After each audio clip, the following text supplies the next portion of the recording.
go, I told you to bring a number 2 pencil, and I have one right here.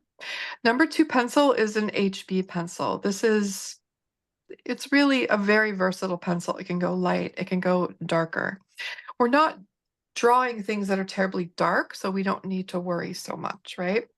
Now, I sharpen my pencils to a long point, and then I refine them on a piece of sandpaper. So I can get a really, really sharp point. And when it starts to dull, I can bring my sandpaper over and I can sharpen it again.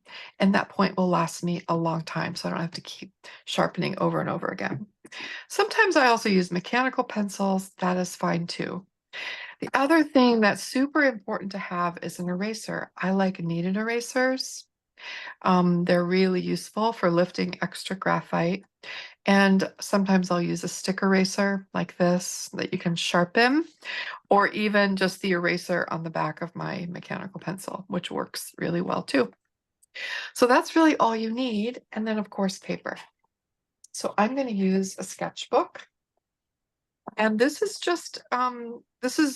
a sketchbook by Strathmore. It's their 500 series mixed media paper. And I find it really beautiful for graphite drawing. It has a lovely vellum texture. So that's it. That's all you need for supplies. Does anybody have any questions so far or any concerns? Kateri, Yeah. I'm not sure if your phone is positioned the way you want it to be. You're still kind of sideways to us. Do you know what I Oh, mean? I oh, Yeah, so well, so your left is currently at the top of our screen. Your right, and left-hand side that may is be oh, okay, I but see. it's a So I little. probably have to do it this way because of Zoom, correct. right? That's it. Okay. It shows correctly for me, but I understand what you're saying. How's that? Is that That's fine. okay? Yeah, That's and great. you might want to just zoom in a little bit when you're drawing because it seems small to me. Yeah. I'm gonna And move if this. that's the way it is, that's fine. But I just wanted to let you know so you could decide whether you wanted to modify. Yeah, I think that would That's work. better. That's Okay. better. I just need to weigh down my, um, I'm not sure why Zoom does that, but it does. It won't allow you to do it horizontally. Huh, that's not working very well. Hold on one That second. I'm sorry, you guys. no, that's good. That's How's looking that? good from that's Okay. looking good. All right. Perfect. Okay, so we have our HB pencil, we've got paper and our subject in our hand. Now, I like to hold it in my hand. Some people will say that you need to put it in a static position, but when I'm learning how to draw something in this way, I want to be able to really look at it. I am not concerned at all with the final result. I am concerned about the process of learning to see. So it's more important that we allow ourselves the slowness of noticing and marking than it is to get a perfect image. What happens is over time, when you practice this a few times a week, your aim and delivery gets much better, right? So for now, don't worry about how it ends up. Worry more, and don't even worry, but I mean, just focus more importance on the actual slow process of marking down what your eyes see. So before we begin, and you can, I would just watch me for a few minutes before you begin, and then maybe check back with what I'm doing every now and then. Um, but before you begin to draw, I would just have you watch me begin and see how I go about this.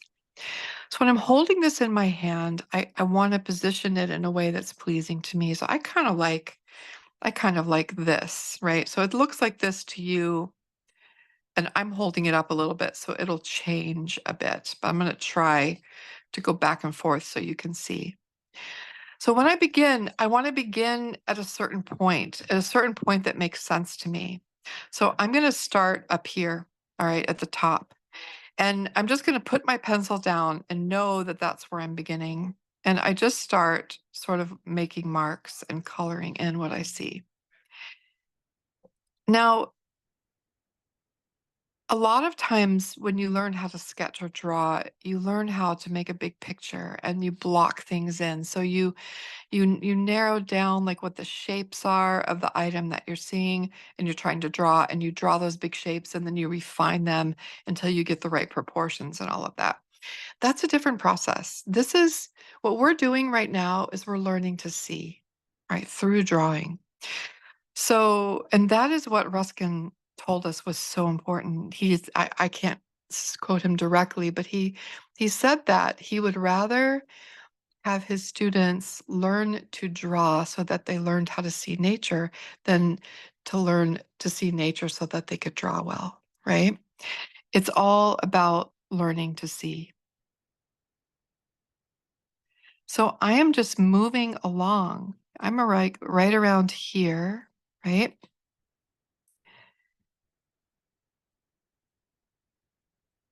And I'm trying to make marks that mimic what I see in my subject. This part is rather bland. I mean, there's not a whole lot going on. It's a little bit darker toward this light ridge here, but I'm just moving along with my subject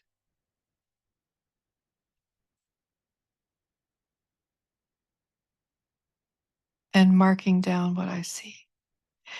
Now, there is a tendency, and especially depending on your subject. One time in my art lessons on my Patreon, we were drawing a croissant, and you can imagine the tendency would be to get lost because it looks rather the same all around, and it's a pretty expansive object.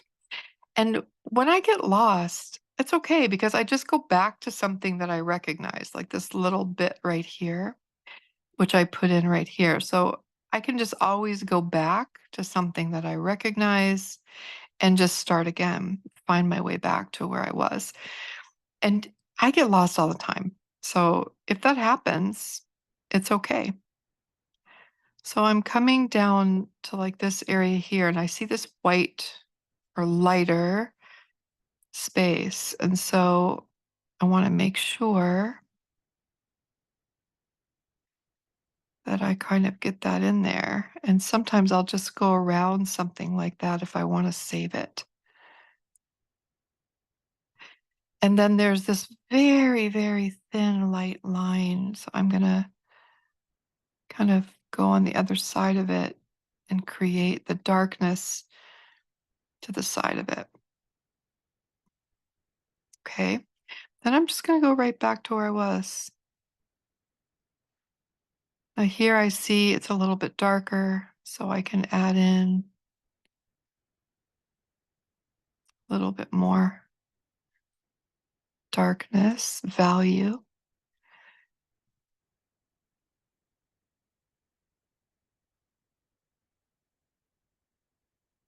So it's such an interesting thing because we are drawing something very slowly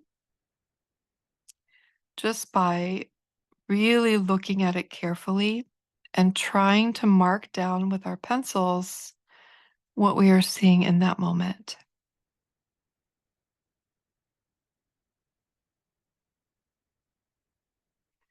So I've come to about here, and now I'm going to go back up because I want to sort of continue.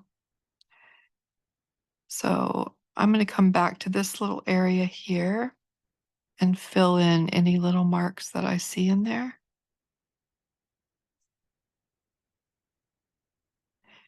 And then come back up here. So I'm here. Now this is kind of a tricky subject, this fossil, but that's okay. I don't let that scare me. I've even brought a morel mushroom home from the woods, and where I would have been terrified to draw that years ago, now I just do it this way, and there's nothing to be afraid of because I know I can take my time and just mark down what I see. The magic of this practice is that over time, you get better and better at this. Your eyes really start to wake up. and you try different subjects and your drawings get more refined, more refined. And what you'll notice is that they start to take on a presence that they may not have had before in drawing in other ways. I believe that's just from paying attention, from the close study of something and really letting your eyes, take in what's really there in front of you. And there's almost a feeling of reverence for your subject, I would say. And I think that was something that Ruskin talked about many times is that we start to take on a reverence for our subject and the beauty of it. And we start to see the beauty in the ordinary, right? The things that we may not even notice on a normal day. We're walking, taking a walk, and we might come across a leaf on the ground that's just dried and curled in just a really beautiful way. And so we pick it up and we bring it home and we draw it. And maybe before you started this practice, you would have walked right by that leaf and would not have noticed its beauty. So there's something about it that brings a reverence and an appreciation for the ordinary or the things that we may have otherwise overlooked. So I'm like in here right now. So you can kind of see how slowly this is evolving, right?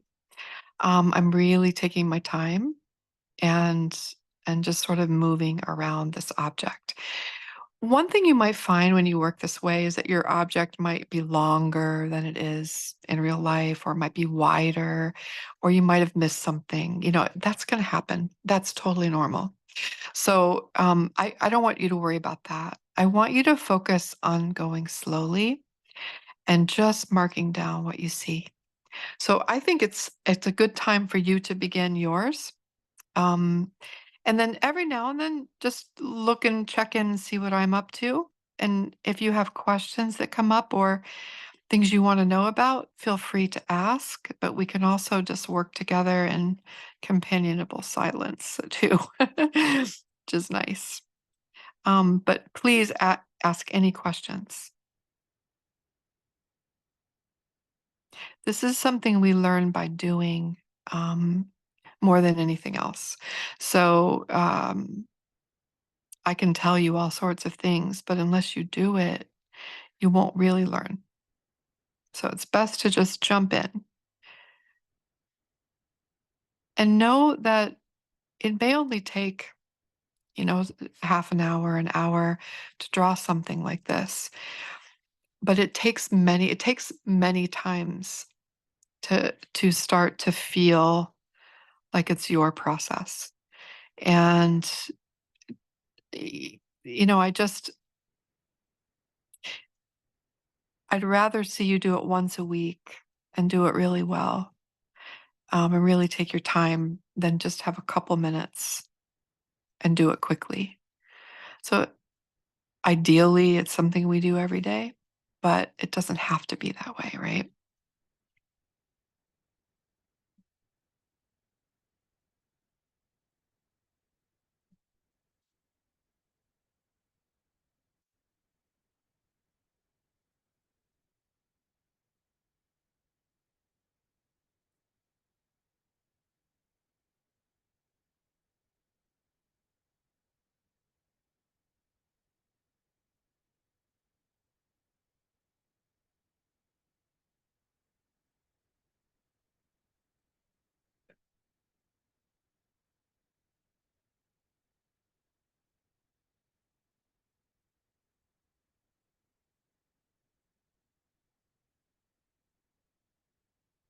And if any of you want to describe your subject to me, I would love to hear what you're drawing.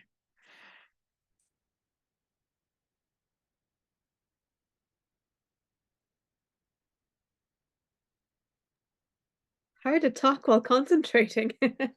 So You what? You have a what? it's hard to talk while concentrating. I know you have to take a little break, but yeah, I know I'm used to it, I guess, because I do this every day for for work. But yeah, no, I totally get it. Yep. So I'm doing a rock that probably has too much white in it, but it also has sort of a deep bricky red and a bit of gray running through it. So we'll see how it works out. Beautiful. Beautiful. You know, and it's funny when we're translating color, right, into black and white, it takes some time before we really understand how to do that. And one hint I can give you is that when you choose a subject, take a photograph of it and turn it into black and white, and just notice what the colors do. Because sometimes, like red is much darker than you think, right? Um, it's really interesting to see what colors do. So that is fun. And then once you understand, like once you kind of see what they do, then you can just go back to your subject and just know, well, if I want to show red, I need to go a little darker than if I'm showing another color, I guess.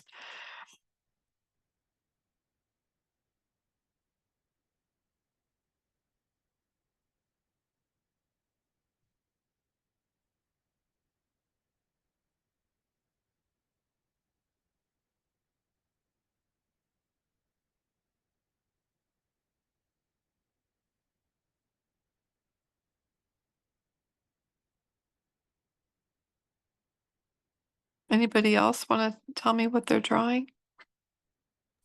Hi, Kateri. Hi, I'm this is doing Kim. I'm doing a Hi. pod type thing. It's sort of round, but lots of dark and light on top, and it's a bit spiky, so that's quite challenging. Take your time. Yep. Yeah.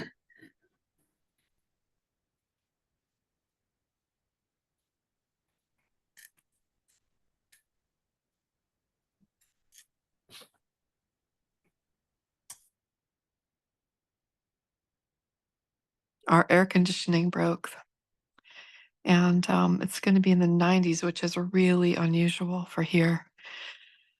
So, but we will need it. And if you hear noises in the background, that's what it is. Someone's here trying to fix it. It does give the funny sense of global because I'm here in the UK in pouring rain, cold, and wearing a shawl. Oh, There are two layers beneath the shawl. So I I wish can't that, believe well, how cold it is here at the moment. It's not usually this bad. It's you usually a bit know, warmer than it's this. my son lives in Ireland, and I'm going there in August to stay with them. Last year when I was there in September, it was a heat wave. And no one has air conditioning there, right? And it was 83 degrees in my bedroom. It was it was it was something else. I couldn't believe it. But normally it's my ideal climate. I love the weather in the UK and in Ireland. It's my kind of weather. But normally here it's not this hot either. It I mean it gets warmer than it does in Ireland, but um not as not as cool, but this is crazy. Now I'm lost. See, I just got lost because I was talking. And so I've got to go back and find my way again.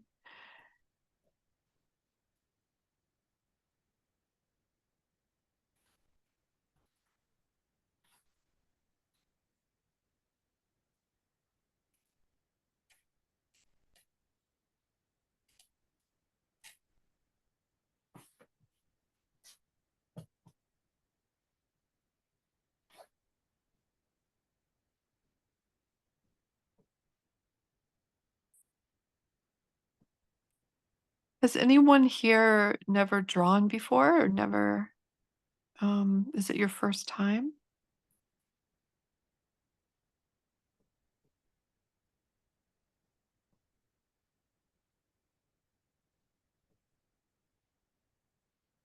No? It's a different way of approaching drawing.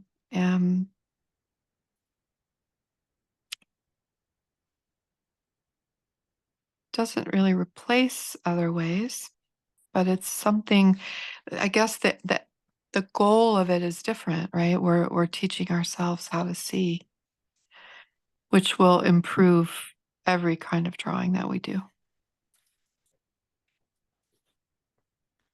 and painting. I have a private student right now who hired me to go through the elements of drawing with her and helping her through the exercises. And um, eh, so just sort of revisiting it lately, I remember how much he talked about pen and ink, which is not, I do pen and ink, but I'm more of a graphite person. And he talks about that as well, but it's really interesting to go through it again and see how much was pen and ink in that book. And I did do it. But the graphite, especially like when he does this whole section where you copy the engravings of the masters like Albrecht Dürer. And um, to copy an engraving using pen and ink is really a good idea, but I did it in graphite. I just had more of a feel for it. I don't know.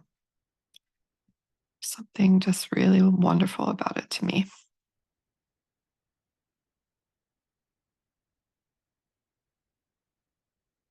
I also find this to be a big stress reliever. So it's a really great way to just relax.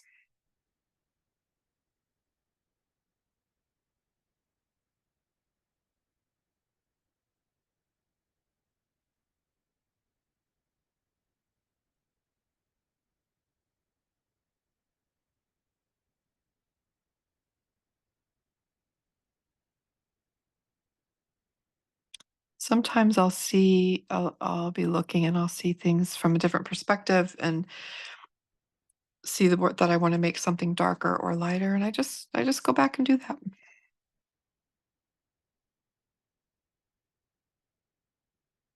Our erasers are great tools and we should use them whenever we need to.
I've just realized there's a tiny little stick man in my rock, and I'm rather Oh yeah?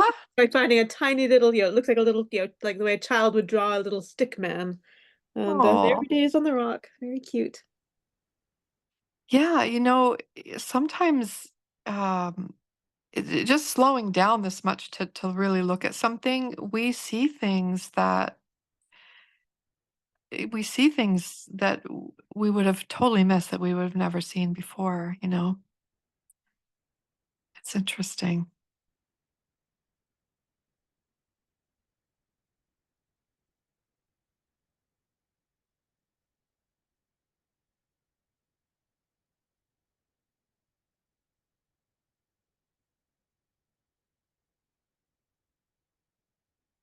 One of my friends and another companion of the Guild of St. George, Sarah Atwood, she is a teacher of Victorian literature in Oregon. And she tells a story. She's told this to me a couple times of a Victorian literature class that she was teaching, and she takes some time to teach her students how to draw. And they take a walk and they find something in the natural world that they want to draw, and they spend a couple days drawing this object. And um, she said that one time she had a football player in her class, and didn't want to draw. Was absolutely dead against it and didn't want to do it. And of course, he had to meet his course requirements. And so she said the funny thing is that after the couple days, when she went around to collect things, he wouldn't give it to her because he had fallen in love with his subject and his drawing so much that he didn't want to part with it. So it's interesting, people that, and I've seen it too so many times. I've done conferences where I work with people who in the insurance industry or the catering industry or, all different things, health industry, financial. And I teach them how to draw, and they're just shocked that they never knew that they had it in them to do it. And it's just such a beautiful thing. And my hope is always that they'll continue with it, right?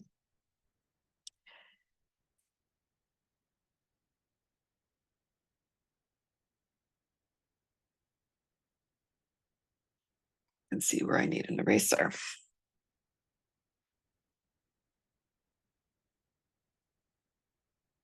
If you're really off somewhere,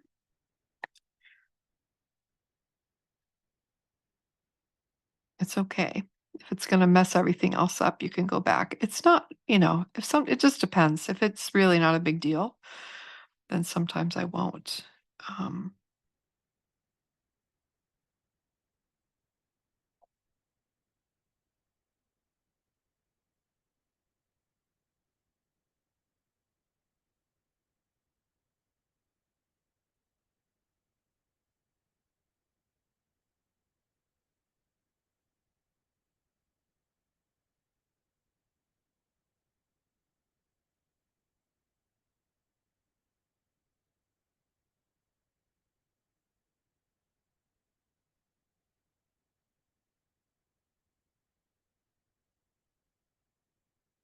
If this is something you think you might want to do on a regular basis, I suggest that every time you go for a walk, keep your eyes open. If there's something you can bring home that wouldn't disturb the natural world, of course, we don't want to, if there's a fallen leaf, that's just going to, go back into the earth anyways, in a matter of days. I'm okay with it, but there are some things I won't disturb.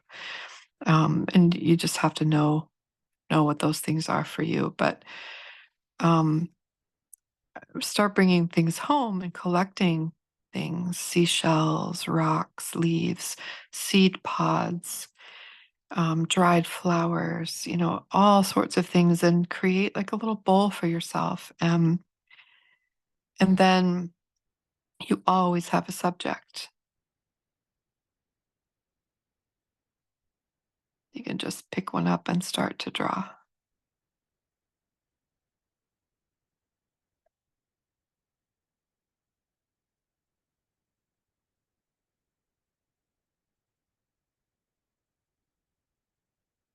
The other thing you'll notice is that your eyes, the more you practice this, your eyes will rest more on your subject and less on your drawing itself.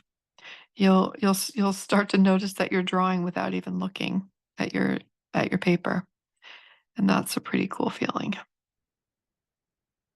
That means that your hand and your eyes are starting to work together.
How's everyone doing? How are you finding that you're rushing, or are you going nice and slow?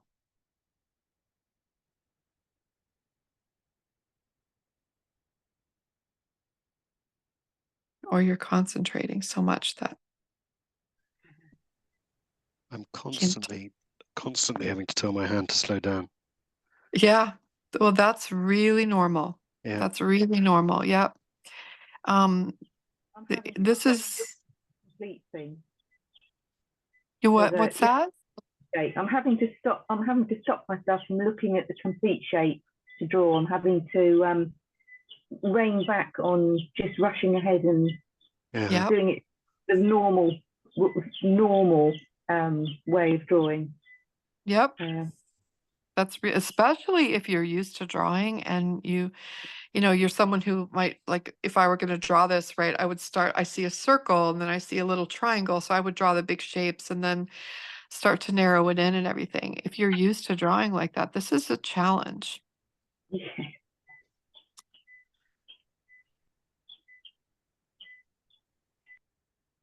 But I will say that over time, this way of drawing will inform that other way of drawing a lot. Everything gets better. And I'm not afraid of drawing anything anymore. I mean, I used to be afraid of drawing certain things, like I could never do that, And I don't feel that way anymore. I just know if I take my time, this is a great way to learn about a subject. If you have something you want to draw in the more traditional way, you can study parts of your subject in this way, and it just informs you so much more.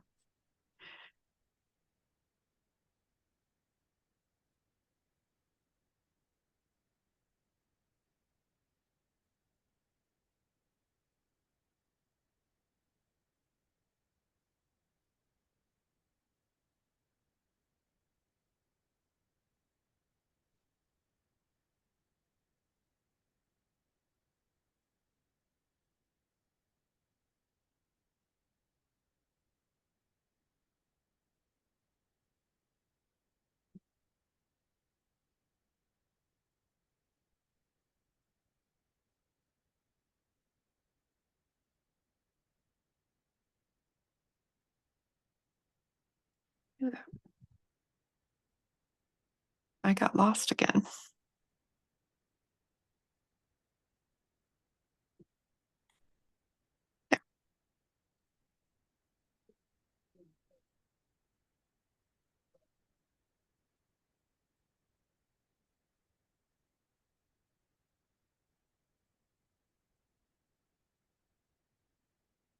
The other thing, and I don't want to throw too much at you at one time, but if you are already someone who draws, you probably know this already, but one of the most important things about drawing with graphite is having a light touch and not embedding the graphite into the paper too much. So, if I want to go darker, I'll usually use a softer lead pencil, right? Or I'll go over it twice. But I want to make sure that I can still see the texture of the paper coming through, because it's just such a beautiful, delicate thing with a graphite drawing to see that texture of the paper. It gives your drawings just more presence and poetry. It's kind of a special thing, the relationship between the graphite and the texture of the paper. And if we press too hard and we embed the graphite in the paper, we lose that.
So I'll have you pause for just a moment and take a look here. Sorry, I just want to show you that. So I have kind of made my way around my shell, my fossil. And now what I want to do is I want to look at the overall effect, right? If I were just beginning, I probably wouldn't do this step, but because I've been doing this a while, I challenge myself a little bit. So I'm looking at the overall thing and I'm saying, where do I have where do I need more light, right? And sometimes I'll take my kneaded eraser and just kind of bring out some light if I need to. But mostly I find that I need to add color. So where do I need to make it a little bit darker? And I just use my pencil to kind of skim coat over those areas with a little more graphite, without losing all the beautiful texture that I observed. And so I'll go in and see where things need to be a little bit darker, right? So you can always adjust. Again, when someone's first beginning, I'd rather have you just spend more time being slow and marking down what you see and not worry so much about the end, but like the end result. But after you've been doing it a while, it's sometimes kind of nice to take a step back and look at your subject and see where you can improve it.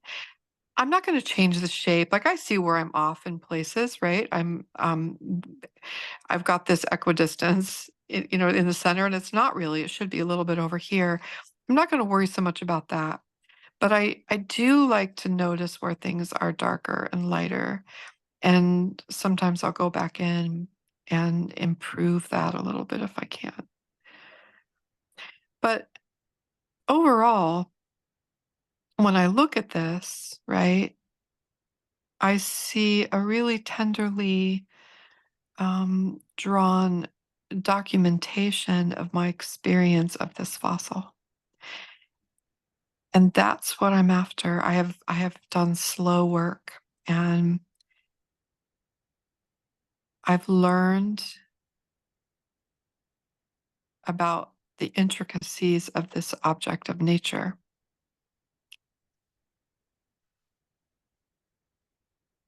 And that's what I'm really after.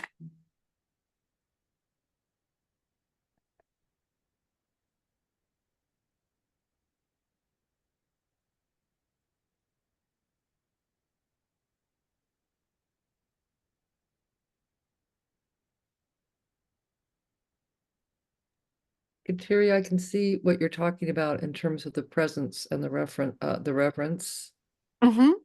in that. It's the care and the attention and the observation, I think is seems to be more striking and really evident there.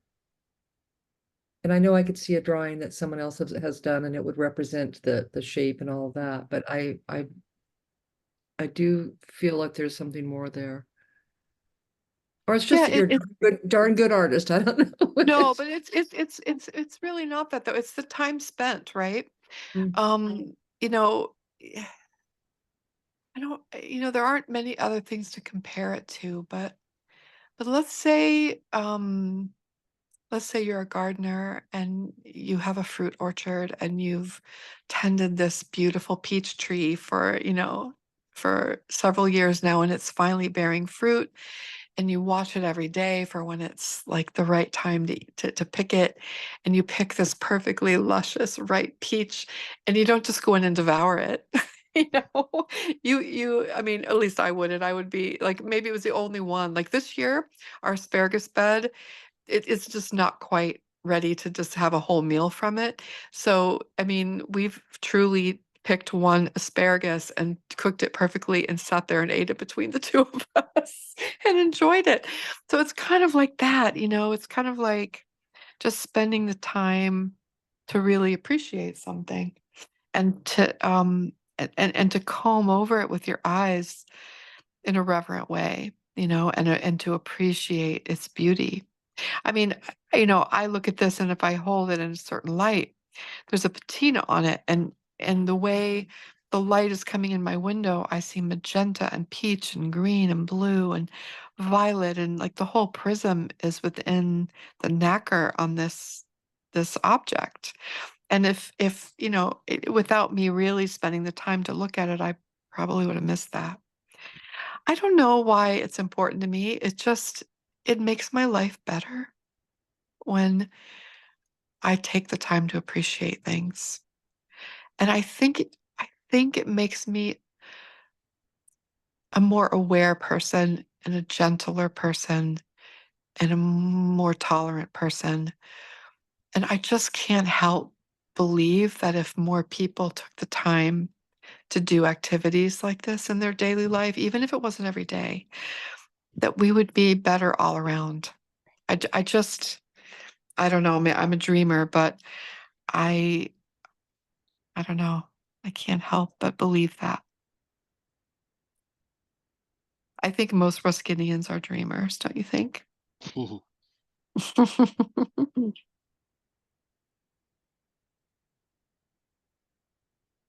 Idealists, but also realists.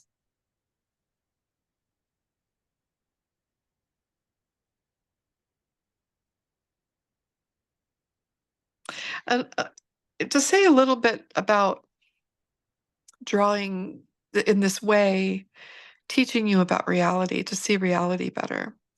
I've seen it within people that I know personally, but I won't talk about that. But um, our brains know so many things, right? Um, One of the greatest examples I give, and if you've heard me talk about this before, you'll know this story. But when I used to do conferences and things, or you know, teach in large auditoriums, I would always um, show this example, especially because, like, if you're in a group of insurance agents, most of them probably don't draw. I mean, some of them do, but most of them probably don't. It's not their hobby. Um, and so they're not really used to this. But I tell them to draw. I ask them to draw the cup that they drink their morning beverage from sitting on a table. Just a simple line drawing. And I'm just going to show you what happens is when they think about their glass, most of them start here and they draw the opening because they know it's round and that it has something inside of it, right? Kateri, And yeah, yeah, you just froze for a moment, but that might have been my computer, not yours. So okay. sorry to Is it good disturb. now? Okay. Yeah, good. So they start here and then they, you know, will bring, like if it's a coffee mug, they bring the sides down and then they might, some of them might get fancy and draw the coffee in it, you know, and then they draw, and I said, you don't need to be fancy, just draw the basic shape of it. And then they draw a straight line because their brains know that the table is flat and the mug is flat, otherwise it wouldn't sit on the table, right? And then there something looks wrong, you know, it just doesn't look right. Well, the truth is, if you go by what you see, and I'm looking at a glass right now, the bottom of the glass from my eye perspective, from my eyes, curves like this, right? And when we do that, it looks right. Even if this is a very rudimentary drawing, it looks right because I followed what my eyes are actually seeing and not what my brain is telling me. And that is one of the greatest things about taking the time to learn to draw in this way, or not even to learn, just to practice drawing in this way, that we start to rely on what our eyes see and not what our brains tell us about it. Okay. So that is, and if you're someone who draws all the time, this is something you're already going to know, you know, but for most of us, if we've never drawn before, we might not know that. And we might look at it and say, wow, I can't draw. Well, it's not that. It's just that you're relying on your brain, right? And not your eyes. So Ruskin wanted us to draw with our eyes, right? And so that's what this helps with. How's everybody doing?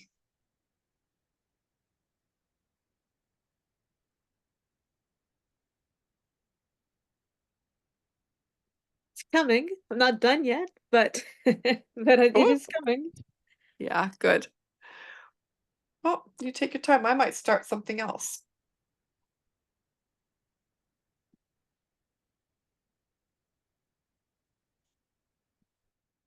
Let's see.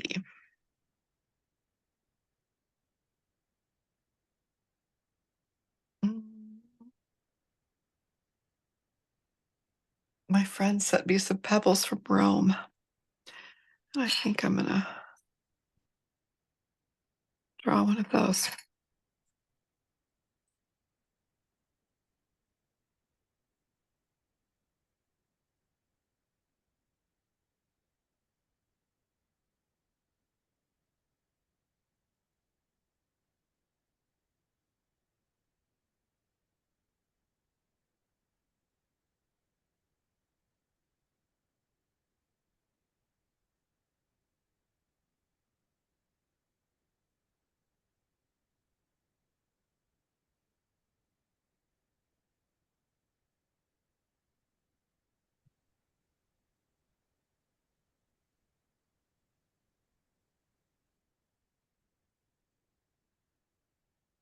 Now, this is also a wonderful activity to do with young children.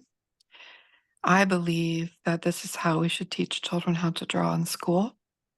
I think drawing should be a subject just like reading and math and social studies and history, science. I think drawing should be part of the core curriculum, uh, not separate from art. I mean, not part of the art curriculum, but separate from the art curriculum.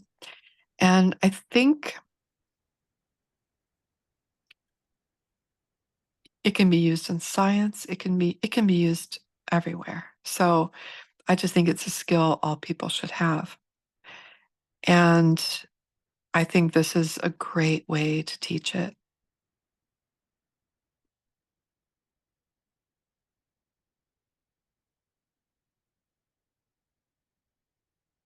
Because anyone can do it. And you don't need special talent. I've had many students who almost have, I mean, many that have trouble, like someone would have dyslexia with letters on a page. They have trouble seeing the way things curve to make like a big drawing. So they would make like go this way instead of out, like convex instead of concave or whatever. And when I get them drawing this way, that all changes because they're just working a little bit at a time. They don't have to see the big picture. And it helps them so much. So by teaching children how to draw in this way, it kind of levels the playing field. Because there are some kids like my granddaughter, she can draw anything, just like her father. She's so lucky. She's 5 and she can draw things from memory. I can't. I can't do that. I don't have that talent. Um, I have to see it.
And sometimes when you're done with something, if you have extra time, it's fun to put a shadow. Um, and to do a shadow, it's really the same. It helps if you only have one light source, because if you have a lot of light sources, you're going to have many shadows. Like I have windows on both sides of me here, so I've got two light sources. But I can follow one. I can just pick one and just kind of mark in where you see really lightly, where you see the shadow.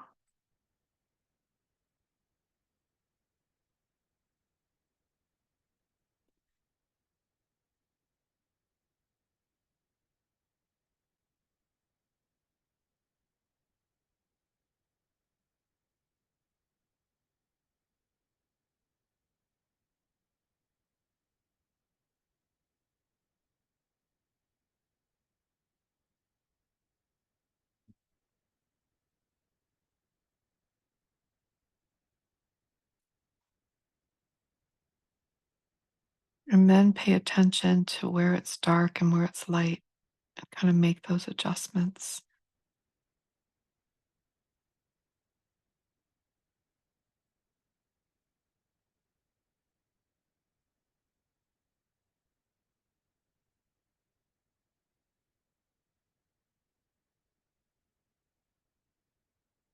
It's not a necessary step, but it's kind of fun to challenge yourself to do that sometimes.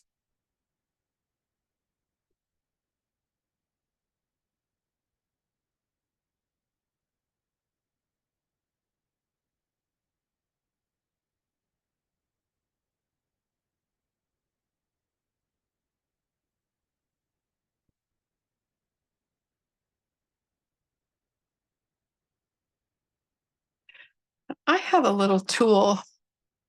It's actually a brush that's used for Japanese woodcuts, for printmaking.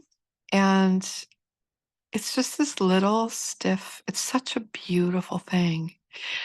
I admit I bought it just because it was so beautiful, and it was only a couple dollars, but um, I found a great use for it was to smudge the edge of shadows. So I'll use it to kind of blur my shadow edges. Kind of fun.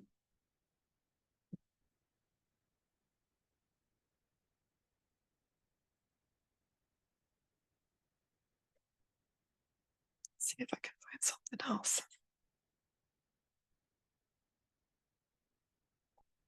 Is anyone drawing from the reference image on the website?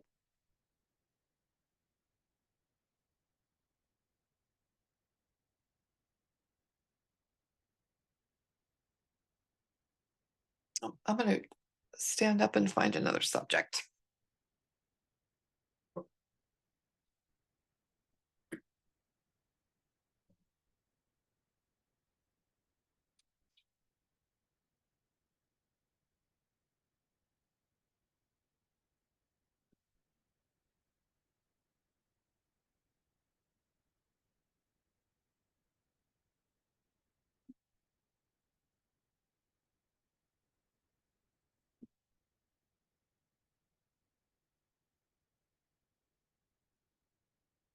I have bowls of dried seed pods all over the place. This one was actually sent to me by a friend in Latvia from her garden. That's kind of cool.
Another thing that starts to happen when you draw with graphite and you really start to fall in love with it, you start to really appreciate paper. And when you find your paper, you just kind of fall in love with it. My paper, if I really want to indulge myself, is called Stonehenge Light. It's just such a beautiful paper. It's very, very, the texture is just, wow, it's so beautiful. And it makes my drawings, it improves my drawings just because it's so beautiful. And so you start to really appreciate the way the graphite lies on the paper. And that's kind of fun. And it's interesting to me always to learn what papers that artists really fall in love with for graphite in particular. It's always interesting to me.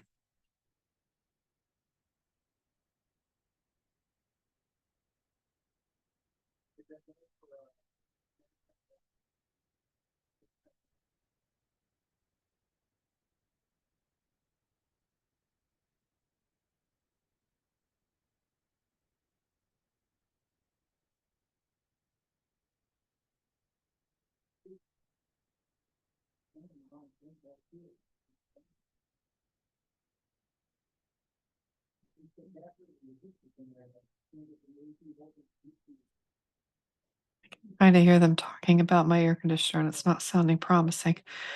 Oh,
how's everybody doing? Still, I think I'm about to stop because it feels like I'm beginning to sort of overwork some areas, which is probably not the best plan. no, you don't want to overwork either. Yeah, I mean, and you learn over time when you need to stop. Um, I definitely needed to stop. I did this. Obviously, it's tiny, but I just, and if I have more time, I just move on to another subject. But, and I never know how much time to leave for these events, but I don't want people to feel rushed, but I also don't want to um, take too much of your time either. But um, yeah, I hope, I mean, I would love to see what you've drawn today. If there's a way you can send it to me by email if you want a picture of it.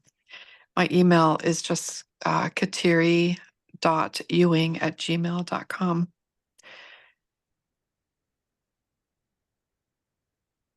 I would love to see. Suddenly realizing that if I tried to photograph the image, which I can do, because I was holding my rock in my palm at a slight angle, there's no way I can get the Oh, rock that's to okay. quite look Yeah, like the yeah, but and that's not it. It's more about your drawing and the attention that I can see it, right? So I'm not worried about a likeness so much. I'm worried about so what I don't want to see is if somebody were doing this, for instance, and they just kind of went, you know, you could get a good shape happening, but right? I mean, I want to see something that's slow. I can tell right away, and that's what matters to me. I'm not the likeness comes over time, and that's not really the point of it. So don't worry about that. And even what I'm seeing and drawing is not what you're seeing when you look at, what I'm drawing. So it's pretty hard to do perspectives online. Even in person, it's really hard, because only I can see from my vantage point.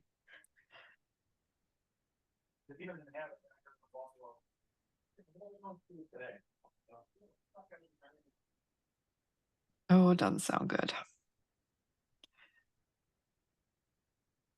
Mm.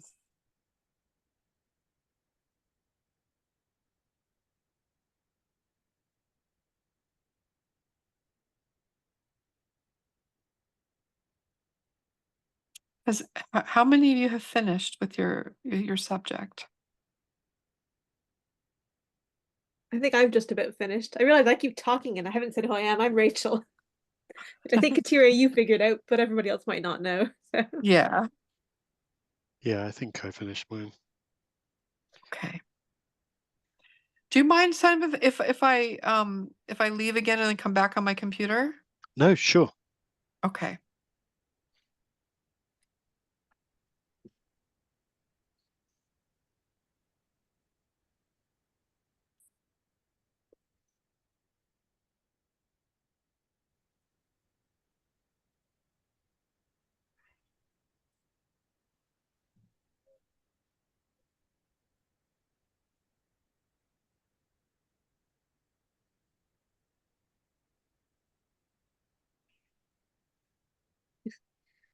I have a plump cat that keeps putting himself behind my back and slowly shoving me off the chair. So you're silly.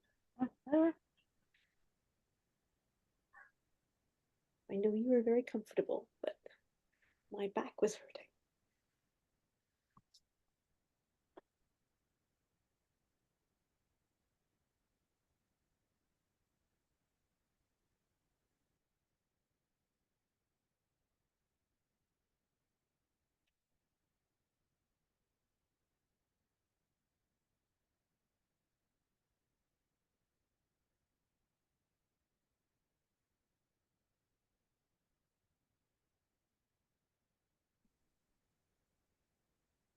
Hi, everybody.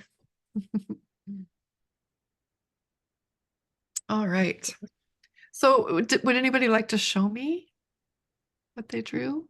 Or would you rather email it to me? Can do. So I'll hold up my, oh, can I get this right? So there's my rock.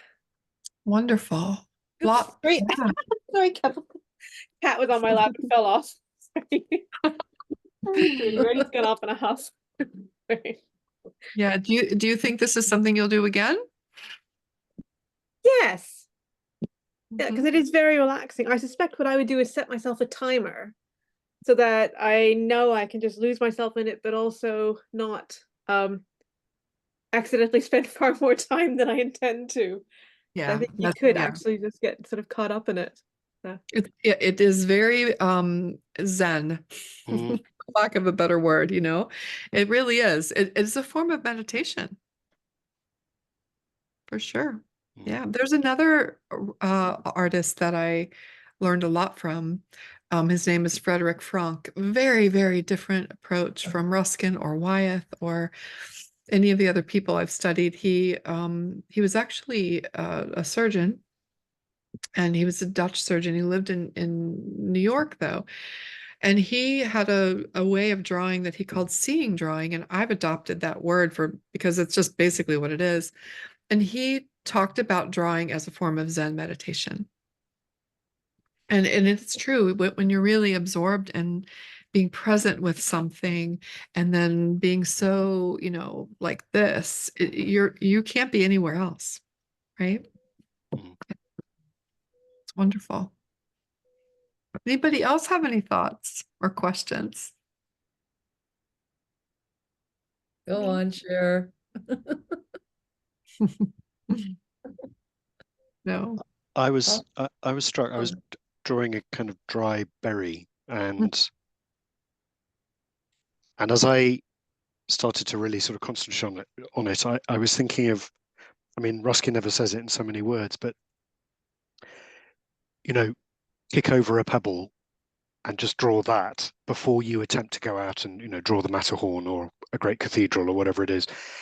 And I really felt that suddenly the task of trying to respond to this tiny berry was as if someone had asked me to draw the world, the globe.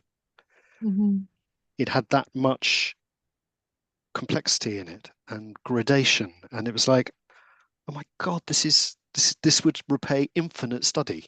Mhm. And it's Yeah. just this tiny little berry. So I was really struck by that, the kind of the universal that he gives us permission to start to feel into from the Mhm. most simple object. That's right. He actually says if you can draw a stone, you can draw anything. Right. Anything that's drawable, because he makes a mention that there are some things that you can't draw, like vapor or sea foam, right? But anything that's tangible and that you can draw. If you can draw a stone correctly, you can draw anything, because it's all about roundness and the transition between light and dark, right? And the imperceptible way we can like make marks between one value to another. Mm. And that all happens in the smallest stone or blueberry or dried berry.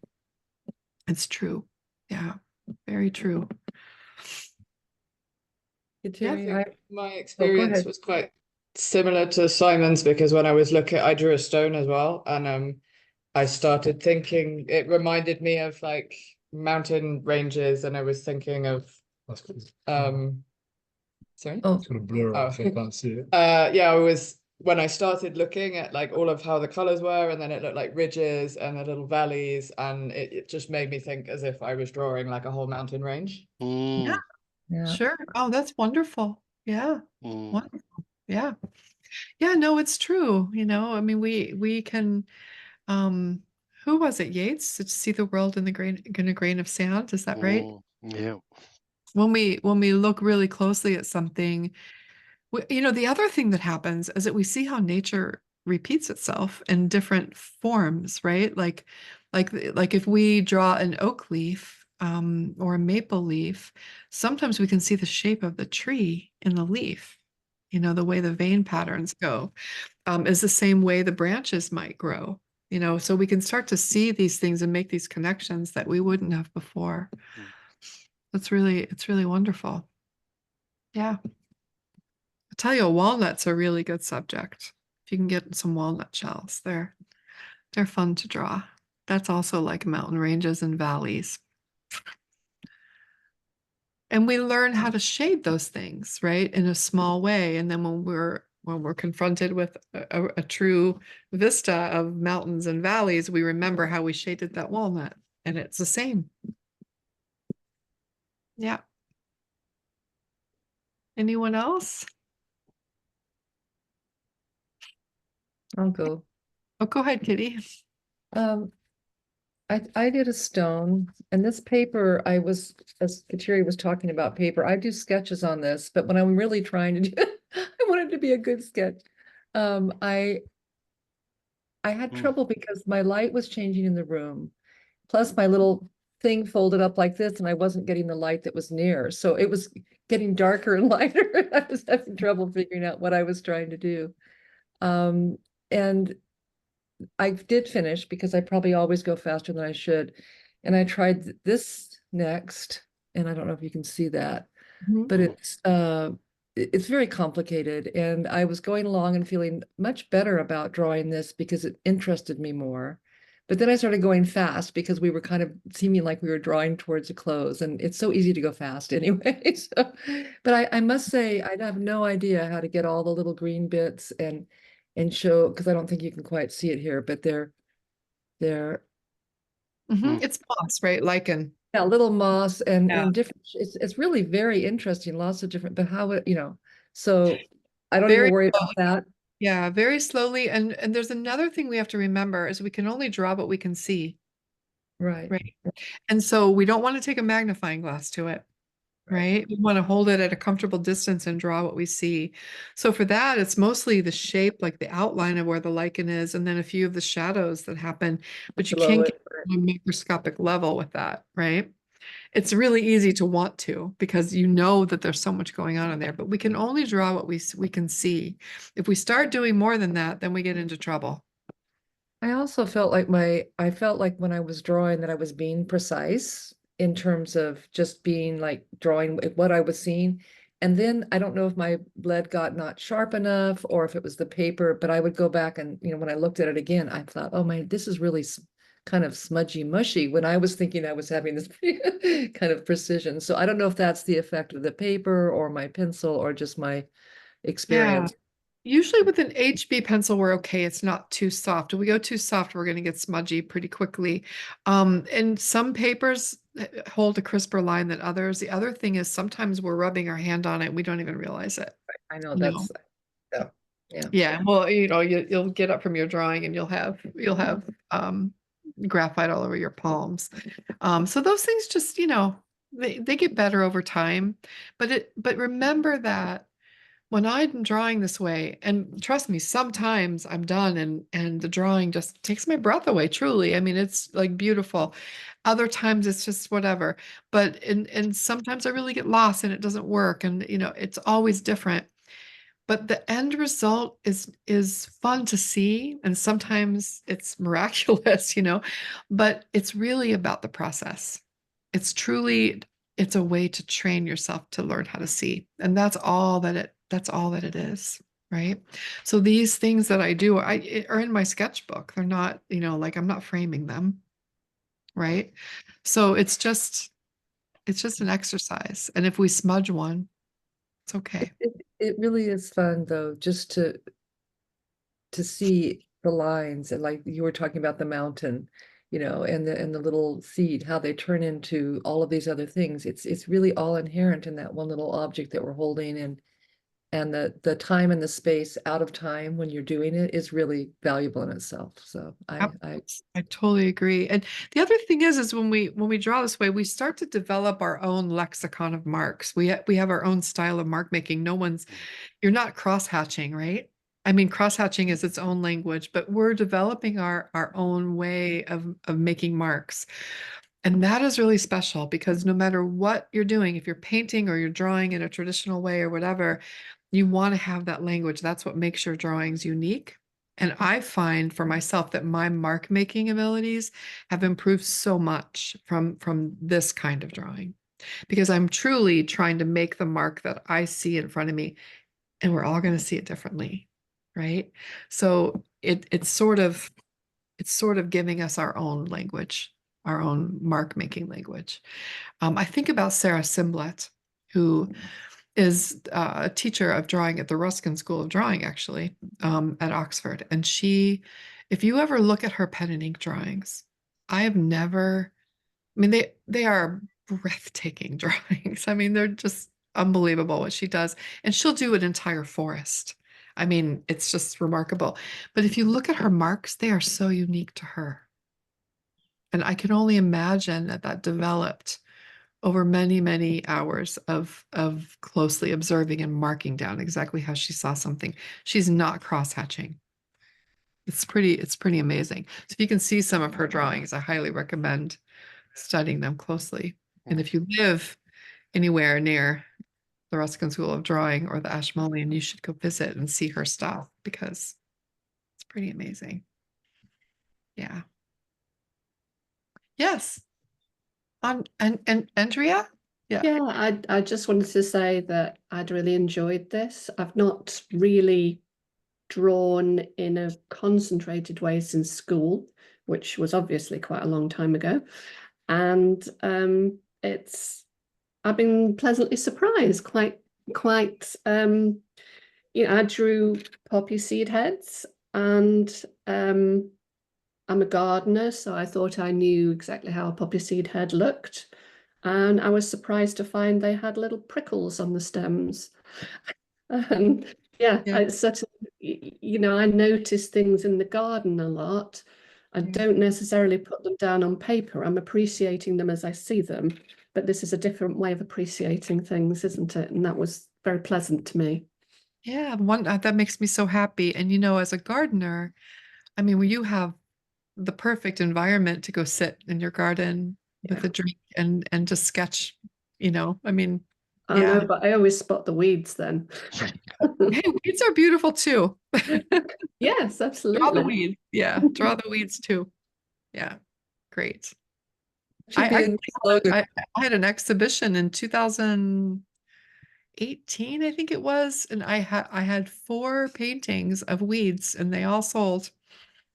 So weeds are Yeah, beautiful. well, weeds are just flowers in the wrong place, aren't they? Right. So, and there are some beautiful weeds. I have plenty of weeds.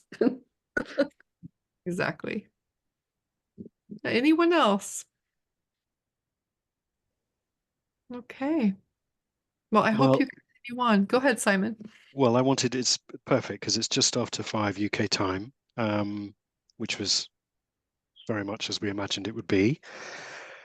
So can I, on behalf, obviously, of Ruskin's Guild, but also of all of us today, those of us who've gathered together in this lovely, at least bicontinental virtual space, and yet I'm so struck by the fact that through your guidance, in this virtual space, you've actually invited us to really, really sit with what is real and in front of us, and to notice that relationship that we have through our eye and our hearts and our hands to the material world. And so certainly speaking personally, I'm enormously grateful for that, and just for you sharing your expertise so generously and openly, and with such a welcome. So thank you, Kateri, so much for Thank you. this time you. we've had with you today. Yeah, thank you too. I'm really grateful to be here. Lovely. All right. Thank you. Thank you everybody who came as well. It's lovely to see so many faces. And we've recorded the session, and I'm now going to end the recording, in fact.